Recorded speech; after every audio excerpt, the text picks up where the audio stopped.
Last week, in our series on growing in grace and knowledge,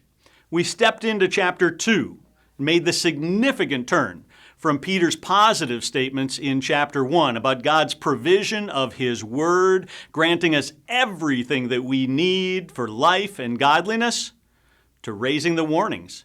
so that we might be aware of the reality of false teachers and concerned about the response that comes. This week, we'll be diving deeper to see God's perfect justice towards false teaching and our response so that we might choose our teachers wisely. God will give us everything we need to discern false teaching and choose wisely, but as we unpack this verse, we will also find truths that will be both sobering and encouraging at the same time.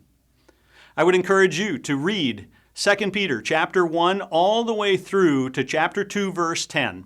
to see how Peter points us to the foundation we must stand on as we discern and choose our teachers wisely.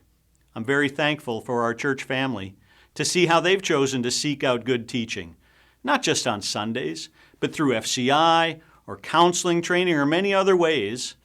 and their willingness to ask the hard questions of me or our other pastors, helping us to grow in the ministry of the Word. We need you to continue being the Bereans who help us to stay anchored to God's inspired Word, because after reading this week's passage, there is no better place to be. I'm looking forward to worshiping and walking through the Scriptures with you this Sunday.